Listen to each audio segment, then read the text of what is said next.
Hello everyone. नमस्कार। मेरा नाम अभिजीत यादव है और आज की वीडियो में हम बात करेंगे कि सिविल सर्विसेज एग्ज़ाम का जो मेंस पेपर होता है उसमें आप टाइम मैनेजमेंट किस तरीके से कर सकते हैं। तो ये जाहिर सी बात है कि मेंस में आपको 3 घंटे में 20 क्वेश्चंस लिखने होते हैं जो कि 10 and 15 मार्कर्स में डिवाइडेड हैं। एंड जनरली आपके पास टाइम की काफ़ी यहाँ पे शॉर्टेज रहती है। तो आपने बहुत सुना होगा कि भाई ये लेंदी पेपर्स होते हैं, इनको मुश्किल होता है काफ़ी कंप्लीट करना। सो विल टॉक अबाउट कि भाई किस तरीके से आप अपना टाइम को ऑप्टिमली मैनेज कर सकते हैं and how you can complete most of the paper on time. So before we begin, जो लोग मुझसे पहली बार मिल रहे हैं, ये मेरे बारे में कुछ जानकारी है, यहाँ से देख सकते हैं। एंड आप कुछ वीडियो सजेशन देना चाहते हैं तो नीचे कमेंट्स में या ट्विटर इंस्टाग्राम पे मुझे दे सकते हैं। And let's begin. तो बेसिक आपका यही है कि मेंस के GS 1 to 4 जो पेपर्स होते हैं 250 मार्क्स ईच, 3 आवर्स ईच, जिनमें 10 और 15 मार्क्स के दो टाइप के क्वेश्चन होते हैं। 10 question 15 markers, 10 question 10 markers, total for 250 marks. तो 3 घंटे 250 मार्क्स, तो करीब 7 मिनट आपके पास होते हैं 10 मार्क क्वेश्चन लिखने के लिए, जिसमें आपको रफली 2 पेजेस लिखना होता है। यहाँ पे जो 2 पेजेस हैं, these are both sides of a single page. यहाँ पे जो 11 मिनट्स हैं फॉर 15 मार्कर्स, यहाँ पे आपको लिखने होते हैं 3 pages, basically 2 sides of 1 page and 1 more side. तो एक्चुअली इसको पेजेस की वजह साइड ही लिखता हूँ मैं, ताकि कंफ्यूजन ना रहे। साइड्स, तो ये आपको यहाँ लिखना होता है। Now before we proceed with this video, I would like you all to stop and do a small test. Write 1 full page, 1 side of a page। एक साइड एक A4 शीट लेके पूरी भरिए, अपने आप को टाइम करिए जब आप ये करते हैं, एंड टाइम करके अपनी राइटिंग स्पीड निकालिए। आपकी राइटिंग स्पीड यहाँ पे क्यों ज़रूरी है? क्योंकि हम देखना चाहते हैं कि क्या आप 7 मिनट में 150 शब्द लिख पाते हो या 11 मिनट में करीब 250 शब्द आप लिख पाते हो, क्योंकि ये यहाँ पे वर्ड लिमिट होती है। So I wait for couple of seconds. तो जो लोग ये टेस्ट करना चाहते हैं, मैं चाहूँगा कि भाई अभी हो जाए। 1 पेज या 2 पेज, जितना भी आपको लग रहा है लिखना चाहिए, लिखो। क्या लिखना है ये आपकी मर्ज़ी है, जितनी जल्दी हो सके वो लिखने की कोशिश करो, because that is the test here. Writing speed का ये टेस्ट है। तो राइटिंग स्पीड जिन लोगों ने यहाँ पे चेक करके अपने वापस आए, that is a great thing. And I think ये थोड़ा आपकी सीरियसनेस भी दर्शाता है कि भाई you are not just taking in information, आप उस इन्फॉर्मेशन पे काम भी करना चाहते हैं। तो आप लोगों की जो राइटिंग स्पीड है, I would like you all to write that in the comment section below, ताकि अंदाज़ा आपको भी लगे कि बाकी लोग कितने स्पीड पे लिखते हैं। Right. So 150 words in 7 minutes आपका रफली हो जाता है 20 to 22 वर्ड्स पर minute.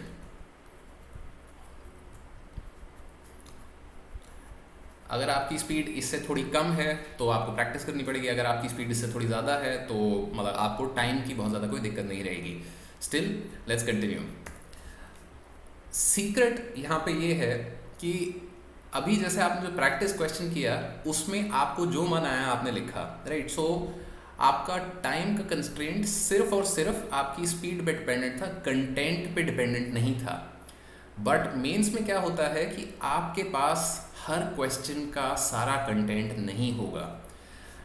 If you have prepared well, तो ऑलमोस्ट 60% ऑफ जो क्वेश्चंस हैं उनका आपके पास गुड कंटेंट होगा। जो बेल कर्व, इसे बेल कर्व बोलते हैं, नॉर्मल डिस्ट्रीब्यूशन टेस्ट। तो एग्जाम में आपके पास ये एक सेंट्रल एरिया होगा। These are the questions that you will know well, and since you know these well, आप इन पे अच्छा टाइम दीजिए, अपना पूरा टाइम दीजिए। जितना आपके पास कंटेंट है सब कुछ प्रेजेंट करने की कोशिश कीजिए। फिर कुछ 20 से 30% ऐसे क्वेश्चंस होंगे जिनका आपके पास ओके कंटेंट है, कि मतलब बहुत ही ज़्यादा बढ़िया कंटेंट नहीं है, बट ऐसा भी नहीं है कि कंटेंट है ही नहीं। एंड लास्ट 10 से 20% क्वेश्चन विच मीन्स कि 2 to 4 क्वेश्चंस जो आपको बहुत ज़्यादा कुछ नहीं आता है। यहाँ पे मे बी आपने टॉपिक के बारे में सुना हुआ हो, मे बी आपने कुछ 1-2 चीज़ें पता हो, but you do not have a lot of content for these 10 to 20% questions. तो इनको बोलते हैं हम फॉर्डर आंसर्स, कि you are just filling space, you have no content, and these are questions that lie here. Now कुछ ऐसे भी questions होंगे ये 50 to 60% में 10% जो आपको बहुत अच्छे से आते हैं, एक्सट्रीमली वेल, कि you have prepared for this, and जो लेट्स से कभी कभार होता है ना कि you prepared for a topic and exact questions from those topics were asked. So this is what happens in these 2 to 5-10% questions. यहाँ पे what you need to do for time management is focus on these areas. ये जो पीछे वाले questions हैं जहाँ पे आप फॉर्डर पॉइंट्स लिखने वाले हो, इन पे ध्यान मत दो. प्रायोरिटी आपकी हमेशा होनी चाहिए on the questions that you know extremely well and you know very well. क्यों? क्योंकि यहाँ पे आपको मार्क्स मिलेंगे. It is easier for you to score better marks. For instance 10 marks में से you can score 5, 6, 7 marks in these questions over here, and यहाँ पे जब आपको नहीं आता कुछ तो यहाँ पे मे बी आपको 1, 2, 3 मार्क्स एट मोस्ट मिल जाए ये वाले. So what you need to do is focus on completing these questions first and then focusing on the questions that we have good content for. तो इसमें जो हमने पिछली स्लाइड में बात करी थी कि भाई 7 minutes for 10 marks हैं and 11 minutes for 15 marks है, तो the questions that you know extremely well for, ये 11 minutes की बजाय आप वहाँ पे 12 या 13 minutes ले सकते हो. क्यों? क्योंकि ऐसे extremely well वाले questions कुछ ही होंगे, और फिर जो कुछ क्वेश्चंस होंगे जो आपको बिल्कुल अच्छे से नहीं आते या मे बी शायद कुछ कंटेंट नहीं है वहाँ पे, तो वो 15 मार्कर्स मे बी शायद 4 या 5 मिनट्स में हो जाए. तो इस तरीके से आप अपने क्वेश्चंस को बैलेंस कर सकते हो कि जो क्वेश्चंस आपको अच्छे से आते हैं उन्हें पहले अटेम्प्ट करो.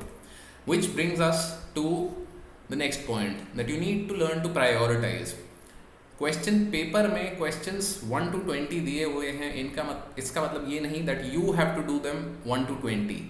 There is no need to do questions in a serial manner. आपको जो क्वेश्चन सबसे अच्छा आता है, start there. Start with what you know. Why am I saying this? क्योंकि अगर आप जो क्वेश्चन आपको सबसे अच्छा आता है, if you start with those questions, then obviously बात है as you keep writing you will improve your confidence because you will be tackling questions which you know really well. And अगर आप upfront अपना कॉन्फिडेंस बढ़ा लेते हो exam लिखते हुए, तो बाद तक आते आते जो क्वेश्चंस शायद नहीं भी ज़्यादा आते थे, you are also able to present some ideas there. दूसरी चीज़, do the 15 markers first. 15 markers में भी अगेन जो आपको यहाँ पे 2 प्रायोरिटीज़ हैं हमारी. पहले हम करेंगे 15 मार्कर्स, फिर हम करेंगे 10 मार्कर्स. 15 मार्कर्स में भी जो know the ones that you know and then don't know. Similarly 10 markers में नो एंड डोंट नो. इस तरीके से हम प्रायोरिटी अगर रख के चलते हैं तो we optimise for our time. Same thing for 10 markers. 15 markers पहले आप करोगे तो 1 hour 45 minutes में करीब आपके 15 मार्कर्स हो जाने चाहिए. This can go up to let's say 1 hour 50 to 55 minutes, but that should only be in the case where there are more than 1 or 2 10 markers that you do not know well. क्योंकि 10 markers में भी ऐसा नहीं है कि आप छोड़ दोगे. कोशिश हमेशा आपकी ये रहनी चाहिए कि you should complete the paper. But complete करने का ये मतलब नहीं है कि सारे क्वेश्चन इक्वली कंप्लीट करने हैं. आपको जो क्वेश्चन आते हैं they should be attempted first, they should be done well. After that you should complete or at least fill in some information in the questions that you do not know as well. क्यों? क्योंकि अगर उन questions में आपको 1 या 2 mark भी मिल जाता है तो क्या दिक्कत है, राइट? सो अगर वो फॉर्डर पॉइंट लिखने पे भी कि भाई लेट्स से जल जीवन मिशन के बारे में अगर आपको लिखना है, आपको बहुत ज़्यादा डिटेल नहीं पता है स्कीम की, you can still write a few points about what the scheme is aimed at, right? So उसके शायद आपको आधा 1-2 नंबर मिल जाए तो उसमें क्या माड़ा है, what's so bad about that? And in such cases I would always recommend that you should write all answers. Prioritise your answers but write all answers, right? And finally always remember that you can only write the way you practice. If you are not practicing, you will not be able to finish the mains paper. For instance, जो अभी writing test हमने किया है, I am sure if all of you try, there will be more than let's say 50% people who will not be writing at 20 to 22 words per minute. If you are not writing at that speed and if you are not practicing, then you will not be able to finish the paper. Always remember that practicing answer writing is very, very important, and if you're not practicing, you will not be able to complete the paper. But at the same time, remember that the paper may be lengthy, but it is not impossible to finish, provided you practice and you prioritize. Sorry about that. Right and अब एक आखिरी बात कर लेते हैं कि अगर आपको अपना मेंस का पेपर सेल्फ असेस करना है तो आप किस तरीके से करते हैं. बहुत ही सिंपल तरीका है. Break question into parts. आप मेंस के क्वेश्चंस कभी भी देखो GS 1 to 4 में, so they have at least 2 parts if not 3 parts. तो सबसे पहली चीज़ जो आपको प्रैक्टिस करनी है वो ये कि क्या आप क्वेश्चंस के पार्ट्स डिफरेंशिएट कर पाते हो. Are you able to identify the different parts of the question. Start practicing this, that what are the different parts of the question. Then your second focus should be to answer all the parts. Sometimes what happens is that we start writing, हम लिखना शुरू करते हैं and लिखते लिखते हम flow में चले जाते हैं और एक ही पार्ट से पूरे 2 पेज भर देते हैं. You will not get extra space to write in mains. तो अगर आपने ये गलती कर दी कि एक ही पार्ट का आंसर लिख के पूरे 2 पेजेस भर दिए 10 मार्क में, you will not be able to rectify that mistake. So always ensure that you answer all parts. Structure is very important. Your answer should be broken into parts, क्योंकि अगर question में parts हैं तो आपके answer में भी parts होने चाहिए. इंट्रोडक्शन एक basic, part 1, part 2 and conclusion which can mention something like way forward.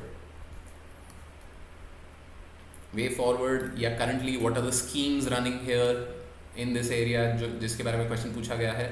तो इस तरीके से आप कंक्लूजन कर सकते हैं. And finally always prefer simple language. Complicated भाषा इस्तेमाल करने की कोई ज़रूरत नहीं है. There is no need at all to write complex words. आप जितनी सिंपल भाषा में अपनी बात समझा पाते हो उतना अच्छा है, क्योंकि कॉम्प्लेक्स शब्द इस्तेमाल करने से कुछ नहीं होगा. यहाँ पे आप सिंपल शब्द इस्तेमाल करो. This shows the examiner that you have understood, and this is one of the most basic skills that the examiners are looking for, whether you have understood what was asked. अगर आप simple भाषा में अपनी चीज़ को समझा पाते हो, अपनी बात को आगे रख पाते हो, तो उससे बेहतर कोई भी चीज़ नहीं है मेंस में. And for that reason always prefer to use simple language. There is nothing quite like simple language for putting your point across. Right, so that's it for today's video. I hope आप लोगों को पसंद आया. If so, please like, share, subscribe and thank you for watching.